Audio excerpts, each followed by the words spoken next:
Y vale, hablo con ella. Isa, decirte que nada, que en un momento comenzamos.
Egunon guztioi, buenos días a todas y a todos. Mila esker gurekin egoteagatik eta Gutun Zuria Bilboko nazioarteko letren jaialdiaren edizio berezi honi hasiera emateko topaketa honetan laguntzeagatik. Duela urtebete, pandemiak etxean geratzea eta gu eraldatzea behartu gintuen, eta gauza asko kendu zizkigun, kultura ere bai. Gutun Zuria jaialdia, uriko beste kultur ekimen askoren artean, bertan bera, utzi behar izan genuen. Oso urte zaila izan da. Denok bizi izan dugu, baina asko ikasteko balio izan dugu. Eta horrexegatik gaur inoiz baino anbizio handiagoko jaialdia irekiko dugu. Comentábamos en julio que esta edición de Gutun Zuria es toda una declaración de intenciones. Aquí, hemen. Un aquí que supone una referencia geográfica, pero también una referencia temporal y, si me lo permiten, creo que una referencia claramente emocional. Porque Gutun Zuria viaja y se abre a sedes internacionales por primera vez en sus 13 años de historia. Así viajaremos a Argentina, Cuba, Marruecos o Nueva York. No va a faltar su programación habitual. Se mantiene el programa presencial, las conversaciones en el auditorio, las presentaciones, lo presencial, que tanta falta nos hace. Y en esas conversaciones podremos disfrutar de grandes escritores vascos, de autoras y autores destacadas de la creación y del pensamiento y de la escritura contemporánea vasca. Y tenemos la suerte de que algunas de ellas también nos acompañan hoy aquí. Porque esta edición de Gutun Zuria ha querido dedicar una mirada especial a la creación vasca, conscientes de los estragos que está sufriendo la cultura en el contexto actual. Ya saben que apoyar e impulsar el talento local es una de nuestras prioridades. Bertoko talentua babestea eta bultzatzea da gure lehentasunetako bat. Esan dodanez, Gutun Zuriaren edizio honek euskal sorkuntzari begirada berezia eskaini nahi izan dio. Kultura gaur egungo testuinguruan jasaten ari den hondamenaz jabetzen gara. Eta badakizue udala ahalegin handia egiten ari dela bertoko talentua bultzatzeko. Horrela euskal idazle handiez gozatu ahal izango dugu. Gaur egungo euskal sorkuntza, pentsamendu eta idazketaren autore garrantzitsuez. Estos días coinciden en la ciudad dos de nuestros grandes festivales de la literatura. Bilbao Poesía, por un lado, y Gutun Zuria, por otro. Festivales que ponen una vez más a Bilbao en el mapa como referente internacional de la escritura, la literatura y el pensamiento. Y además nos brindan espacios de debate, de charla, de reflexión. Nos brindan un lugar de encuentro que en los tiempos que vivimos es una verdadera necesidad. El pensamiento, el debate y la lectura son herramientas fundamentales para crear una sociedad más crítica, una sociedad más justa y una sociedad más inclusiva. Horrexegatik aurten ere Gutun Zuria gure letren nazioarteko jaialdiaren edizio berri honetaz gozatzera animatzen zaituztet. Eskerrik asko.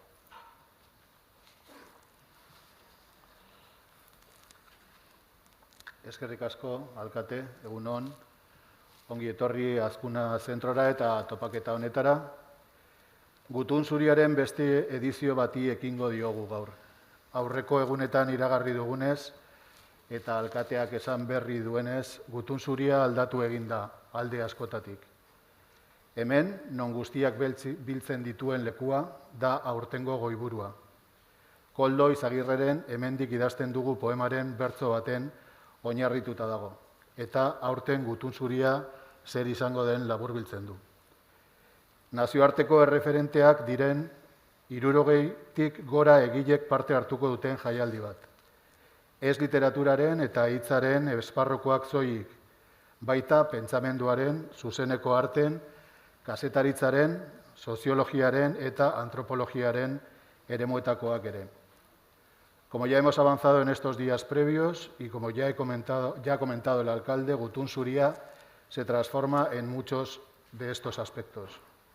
En el festival participan más de 60 autoras y autores de referencia internacional, no solo de la literatura o la palabra, sino también del pensamiento, de las artes en vivo, del periodismo, de la sociología o de la antropología. Gutun Zuria nazioarteko jaialdia da. Euskal letren eta arteen presentziaz aurten zeharkakoa eta zabala izango den bai programazioari dagokionez eta bai nazioarteko testuinguruarekiko loturari dagokionez ere.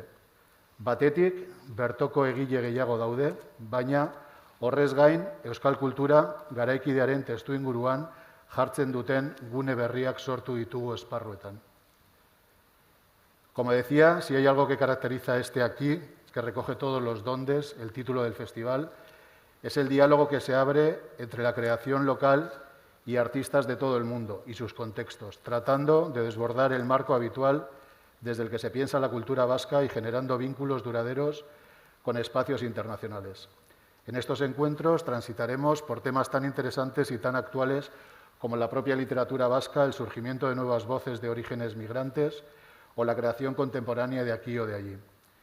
Encuentros en los que surgirán muchas preguntas, muchas de las cuales estarán presentes en la voz de todas estas autoras y estos autores. ¿Qué supone escribir poesía hoy en día y hacerlo en lenguas como el euskera o el gallego? ¿Cuáles son los techos del cristal en la literatura? ¿Cómo se narra la historia de la migración en primera persona? 2008an saiakera bati hasiera eman genion. Literatur generoa izatetik haratago. Kultur prozesu baten gizan ekin genion. Pentsamendu garaikide baten gizan. Eta azken batean, kulturan aritzeko eredu baten giza. Begirada horretatik, Gutun Zuria euskal kulturaren aktibatzailea eta izatea nahi dugu. Literatur sistemarekin harremanetan. En 2020 iniciábamos un ensayo que supera su condición de género literario para abordarlo como un proceso cultural, un pensamiento contemporáneo y, en definitiva, como un modelo de actuar en la cultura. Desde esa mirada queremos que Gutun Zuria sea también un activador para el desarrollo de la cultura vasca en relación con el sistema literario. Quiero agradecer la presencia de Beñat Sarasola, de Itxaro Borda y de Katisa Aguirre, acompañándonos en esta presentación, y agradecer también a la BBK, a la Fundación BBK, por acompañarnos en este festival durante todos estos años. En todos los momentos han estado presentes, al Instituto Francés y también a Metro Bilbao. Así que ahora, Beñat, nahi duzunean, eskerrik asko. Vale, eskerrik asko zuei, egunen guztioi. Bueno, nik laburki pixkat komentatuko dizuet bertokoak ideia honetatik, gaur egongo gaurtengo jaialdian bertako idazleek ze garrantzi izango duten eta nola pentsatu dugun euskal literatura jaialdi honen barruan, eta solasaldi bat izango dugu Itxarorekin, Katixarekin, eta okerrez banaiz Aixarekin ere, online, Aixa de la Cruzekin ere bai, online sartuko dena. Hemen aipatu da, azken urteetan jaialdiak eraldaketa bizi izan duela, eta alde horretatik gaur egun, aurten ikusi dugun emaitza ez da soilik esango nuke azken urtean gertatu denen ondorio, baizik eta aurretik datorren hausnarketa luze baten ondorio dela, ez? Da, nola pentsatu jaialdia modu edatuago batean, edo zabalduago batean, eta horren barruan pentsatu genuen, absurdoa litzatekeela jaialdia modu edatu eta zabalduan pentsatzea, eta horrela ez pentsatzea euskal literatura, ez? Orduan, abiapuntua hori izan da, nolabait euskal literatura eta euskal letrak eta bertako sortzaileak pentsatzea gainerako sortzaileekin harremanetan eta gainerako sortzaileekin testuinguruan, ez? Modu edatu horretan. Alegia, ez pentsatzea gaur egungo hemengo sorkuntza gauza isolatu eta aparteko bat izango balitz bezala, ez? Orduan, abiapuntu horretatik hasita plantatu dugu aurtengo programazioa, Eta, bueno, ikusiko duzu bezala programazioan, egunero dugu gutxienez saio bat, bertako autoren batek parte hartzen duena, batzuetan bertako beste autore batzuekin, beste batzuetan dialogoan nazioartekoekin. Eta orduan, pixkat, aurtengo jaialdia saiakera badela esango nuke Euskal Letrak munduko literatura eta arten barruan pentsatzekoa, ez? Ez haiekiko aparte, lehen esan duen bezala, baizik eta munduko letren eta literaturaren barruan. Eta, horregatik, nolabait, gure erdigunean literatura eta arteak eta letrak dira, eta hori erdigune delako iristen gera hemengo autoreen gana. Izan ere, hemen autore ugari ditugu Fernandok eta Alkate jaunak komentatu duen moduan maila oso gorenekoak, eta literatura erdigunean jartzen dugu momentutik ezinbestez ekarri behar ditugu bertako idazleak, ezta? Alde horretatik, jaialdiak nazioarteko izena duela, nazioarteko jaialdia da, eta esango nuke nazioartekoa delako daudela baita ere bertako idazleak. Bertako idazleek nazioarteko idazleekin harremanetan edukitzeko inolako arazorik ez dutelako, eta askotan problematikak gai eta modu oso antzekoak edo kasu batzuetan berdinak lantzen dituztelako, ezta? Alde horretatik, jaialdean lan egiteko, programazioan lan egiteko modua izan da formatuetatik, gaietatik, kontzeptuetatik abiatzea, eta hortik abiatuta pentsatzea hoien bueltan, bai nazioartean eta bai Euskal Herrian bertan, ze sortzaile ari diren horren bueltan lanean, bai? Horregatik, badaude saio batzuk, nazioarteko autoreek hitz egingo dutela hemengoekin eta alderantziz, badaude beste saio batzuk, bertako autoreek bakarrik parte hartuko dutenak, baina beti abiapuntua hori izan da, ez? Kontzeptu batetik edo gai batetik edo formatu batetik abiatzea.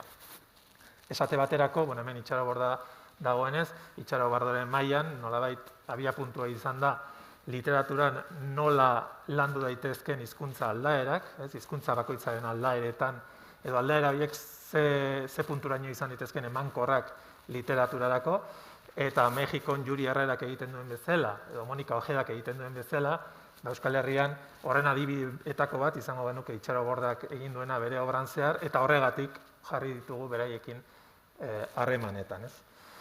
Eta hori izan da gutxi gora bera aurtengo programazioa pentsatzeko abiepuntuetako bat, eta bertako idazleen presentzia esplikatzeko modua, ez?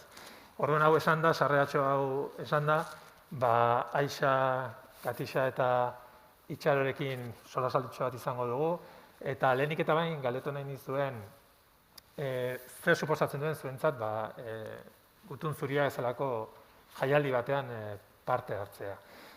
Igual lehengo Aixarekin hasiko naiz, online dagoelako. Aixa, nahi duzunean, ¿qué supone para ti participar en un festival como Gutun Zuria? Hola, buenos días a todos. Un placer estar con vosotros, aunque sea de manera virtual. Y nada, me gustaba mucho lo que estaba comentando, que un poquito también él ha adelantado mi respuesta, y es que es profundamente emocionante. Yo creo que estar este año en Gutun Zuria, siendo un festival que creo que desde sus orígenes ha estado caracterizado por traer a grandísimas estrellas internacionales, ¿no? Yo, sobre todo cuando pienso en Gutun Zuria, siempre recuerdo las colas multitudinarias que desde su fundación se creaban para ver, yo que sé, a Chuck Palahniuk, para ver al último premio Nobel. Sí que ha sido un festival que creo que siempre ha conseguido a nivel de público que la literatura pareciera una cosa de grandes aforos, de grandes audiencias. Y por tanto creo que es un honor estar como representante de lo pequeño, de lo local, en un festival que sobre todo ha tenido siempre un contexto tan amplio y tan transnacional. Y muy emocionante, doblemente emocionante, además, hacerlo con autoras a las que no solo leo y sigo, sino que, por ejemplo, el caso de Katisa es una buena amiga. Me parece importante subrayar lo de la amistad cuando hablamos de cómo se genera la literatura y cómo se escribe desde casa, porque, por ejemplo, Katisa ha sido una persona importante en el proceso de creación de Cambiar de Idea, fue una de las lectoras cero, me ayudó muchísimo con las correcciones. Yo creo que un poquito también he estado metida en el proceso de sus novelas y de alguna manera en este ejercicio como de sacar de su contexto lo que hacemos desde casa, de sacar de su contexto la cultura vasca y ponerla en un contexto mayor, también me parece muy interesante sacarnos de contexto incluso a las que somos lectoras, somos amigas, ¿no? Y ponernos en estas mesas a debatir pues con un foco diferente. Eskerrik asko, Aixa, igual jarraitzeko Katixaz, bueno, hori, ze suposatzen duen zuretzat jaialdi honetan parte hartzeak? Bai, bueno, egun on guztioi. Aixak esan duena nik ere esan ezakeen. Gutun zuria da Bilbon eta agian Euskal Herrian ere dagoen literatur jaialdirik importanteena, beti izan duena aura hori, rockstarrarena, eta ikusten da baliabideekin egiten den festival bat dela, eta beraz, ateratzen gaituela gure betiko prekarietate horretatik, egun batzuengatik bada ere, ezta? Eta alde horretatik, hemen bertan etxean egonda, baina aldi berean, nazioarteko plaza batean, sekulako plazerra da.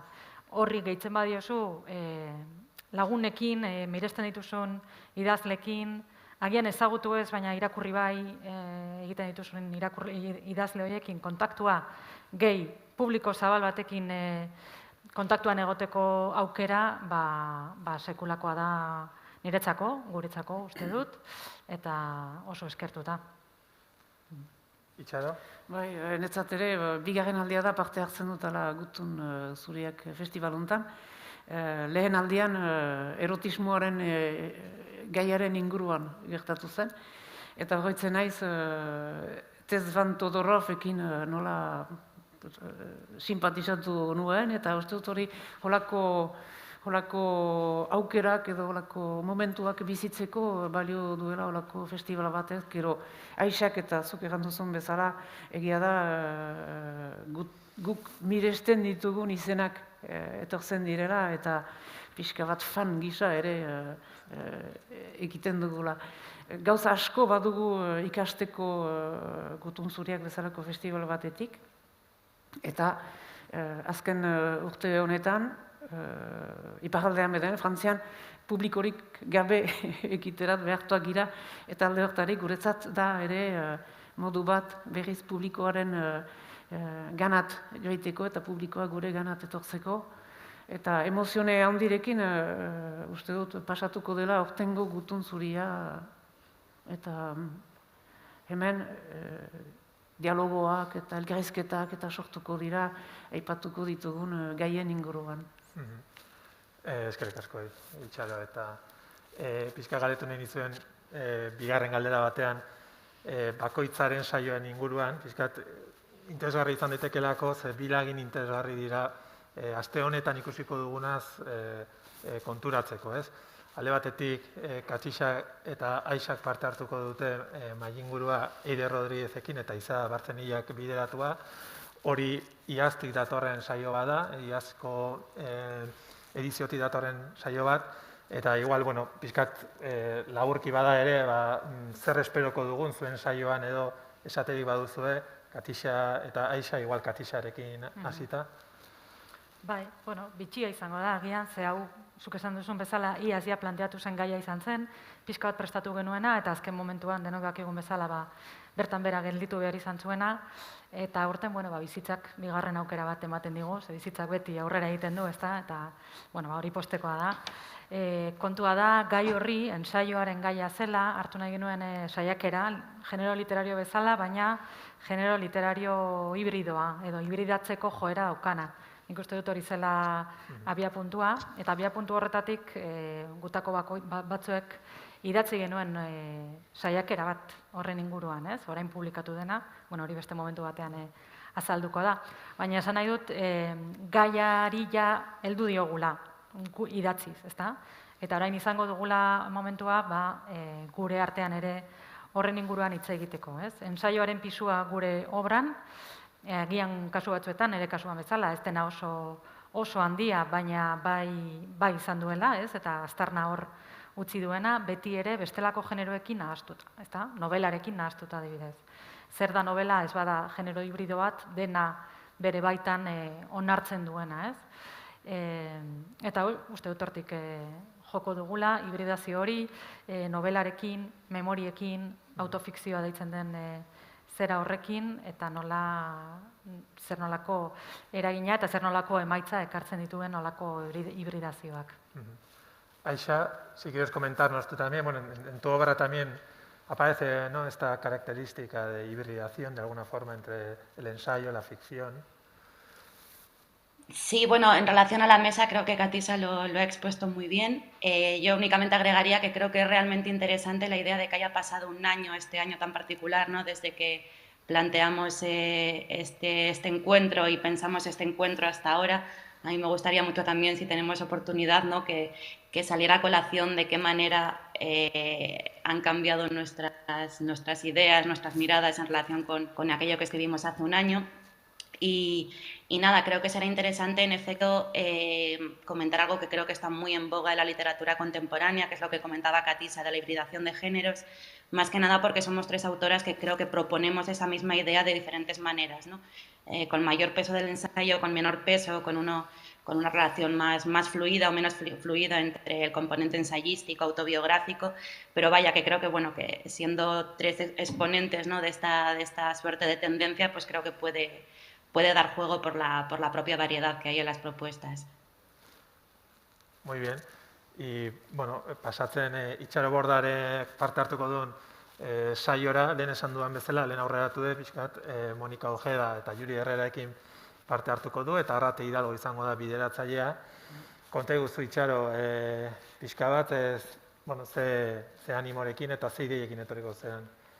Lehenik, argi geratuko da, hizkuntza bakarraren ordez, 1000 hizkuntza beharrezkoak ditugula bizitzeko euskaldunak izanik ere.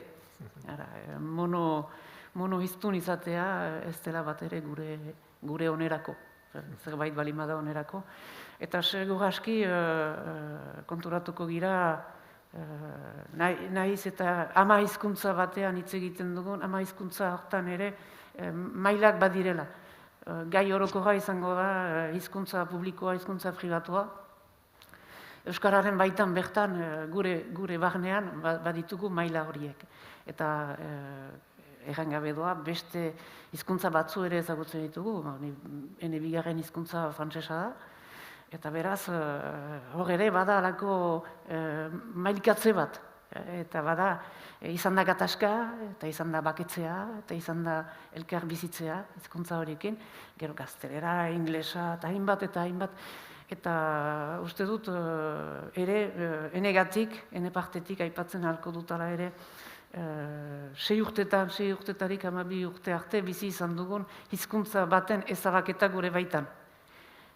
Hori ere, psikologiaren aldetik biziki interesanta da, eta uste dut esperientzia, ez da bakarrik kakotxen artean frantses estadoko esperientzia, munduko esperientzia unibertsal bat da. Eta hizkuntza horren, ezabatua izan den hizkuntza horren berreskuratzea ere esperientzia unibertsal bat da. Eta mundu denetik behar bada hola gertatu da. Eta uste dut, Arrate Hidalgok kudeatuko duela hori, eta Monika eta Juliarekin ere esperientziak trukatzen ahalko ditugula, eta hizkuntzaren aniztasun behar hori, eta erabilpen publiko, erabilpen pribatu, libre hori ezinbestekoa dela ondorioztatuko dugula. Ondo, eskerrik asko, ez dakit zeo zer erantzi nahi duzuen, zuetakoren batek edo zeo zer egiteko. Besterik ez bada, ez dakit kazetarien galderarik edo egongo dan, edo...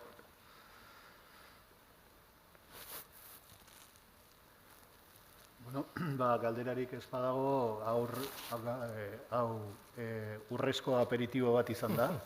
Eskerrik asko Katisa, eskerrik asko Itxaro eta eskerrik asko Aisha, Beñat eta Elkate eta zui bertan egoteagatik. Eta gaur aperitibo honetatik aparte arratsaldeko 6etan eta 7etan zabalera bikoitza egongo da. Batetik pasaden urteko deialditik honako edizio hortan nola jaialdia liburu bat bihurtu den. 17 egile eta horren aurkezpena izango dugu, etzaioa hemen hasten da. Eta bigarrenetik Anari eta Inigo Aztiz arratsaldeko 7etan euren burutazioak, musika, letrak eta horren inguruan emango diote zabalera jaialdiari. Eskerrik asko guztioi. Eskerrik asko.